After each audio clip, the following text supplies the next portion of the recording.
Listen to the evidence of this before a committee in 1816.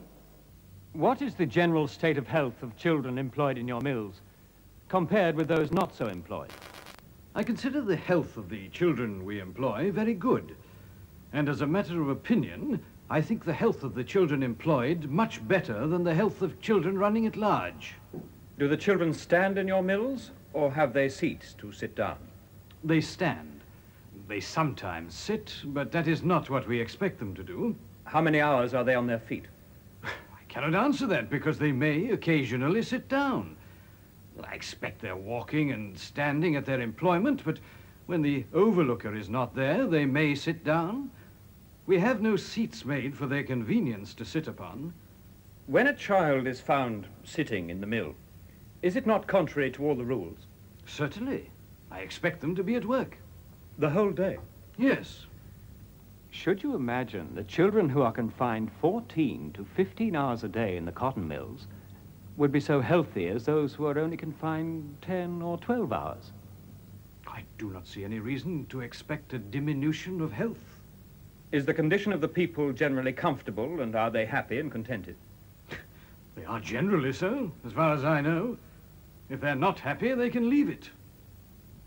Some factory owners supported reform, but most believed that any interference was bad in principle. The mills were their property, theirs to do as they liked with. They were free to decide about how to use their machines, and they thought they should be free to decide on how to treat their workers. The government's job was to defend property, not interfere with it. And any government interference would be bad for the nation, because it would be bad for trade. A Mr. Hornby put the manufacturer's case in a nutshell in a House of Commons debate in 1825. To reduce the hours of work from 12 to 11 is equal to a diminution of £2.5 million. But the reformers believed just as strongly that the suffering in the factories should be stopped.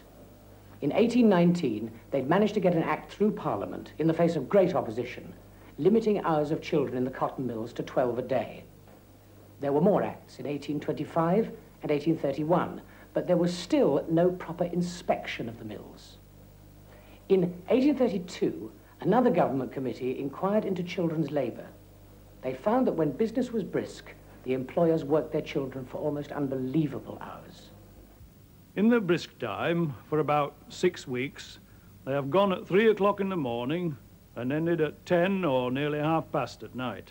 What intervals were allowed for rest or refreshment during those 19 hours of labor? Breakfast, a quarter of an hour. Dinner, half an hour. And drinking, a quarter of an hour. Was any of that time taken up in cleaning the machinery? They generally had to do what they call dry down. Sometimes this took the whole of the time at breakfast or drinking, and they were to get their breakfast or dinner as they could. If not, it was brought home. Had you not great difficulty in awakening your children to this excessive labor? Aye. In the early time, when we got them on the floor to dress them, we had to take them up asleep and shake them before we could get them ready for their work. What was the length of time they could be in bed during those long hours?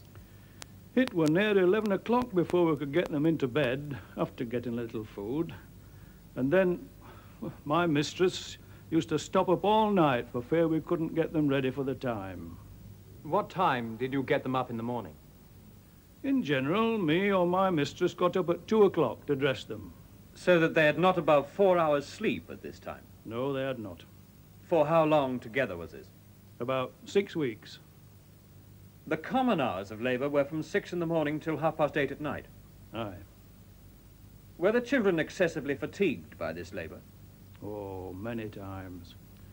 We've cried often when we've given them the little food that we had to give them. We had to shake them, and they've dropped asleep with the food in their mouths many times. Had any of them any accidents in consequence of this labor? Aye. My eldest daughter, when she first went there, a cog caught her forefinger nail and screwed it off below the knuckle. She were 5 weeks in Leeds Infirmary. Were her wages paid during this time? As soon as the accident happened, her wages were totally stopped. What was the wages in the short hours?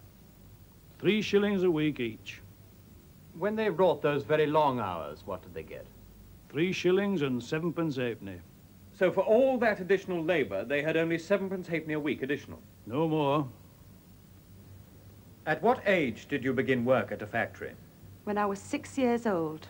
And what kind of mill was it? Flax mill. What were your hours of labour in that mill?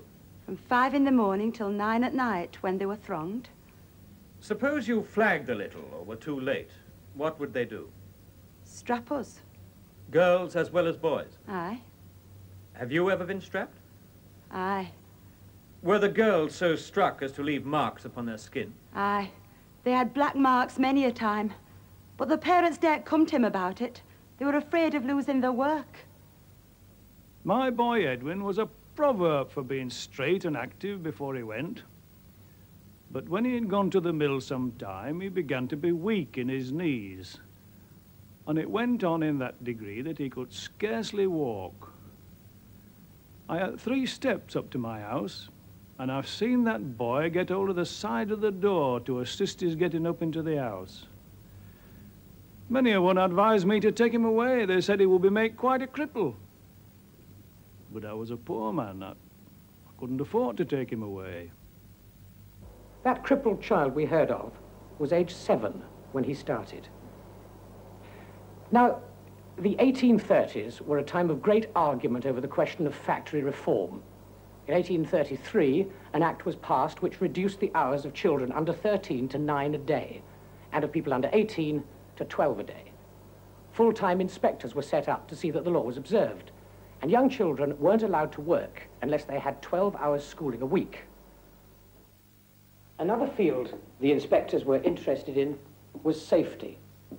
In the early days, the machines weren't properly fenced off, and there were many reports of children getting caught in them, breaking their legs, or having their arms torn off. As you can imagine, if you put your hand in there when the belt was moving, you'd lose it. In 1833, manufacturers had prevented any safety rules being put into the Act. After all, it cost more money to fence in machines like this and make them safe. But largely, as a result of the inspectors' reports, the factory owners were forced to make their machinery safer. Meanwhile, men like Richard Oastler from Huddersfield were leading a great campaign for a 10-hour day for all young people. Oastler told huge meetings all over the north that the factory children were worse off than slaves in the plantations. In 1846, a newspaper, the 10 Hours Advocate, was started in Manchester. In Parliament, Lord Shaftesbury kept up the pressure for reform, and after long struggles, an act was brought in 1847, which established the 10-hour day for women and young people. So, in the 50 years since 1800, the reformers had established the principle that factory owners could not be left to do as they liked with their workers, and the mill children were certainly a great deal better off. But there was still a long way to go. In the mines, the use of women and children under 10 was banned after 1842. But boys of 11 and 12 could still be worked for 15 or 16 hours a day. In many other industries, children were still worked as savagely as they had been in the mills. There were boys of 6 or 7 climbing chimneys to clean them, with their kneecaps streaming with blood. They sometimes suffocated in the soot. And the hours and conditions of men over 18 were not controlled at all. For most working people, it was still hard times. Very hard times.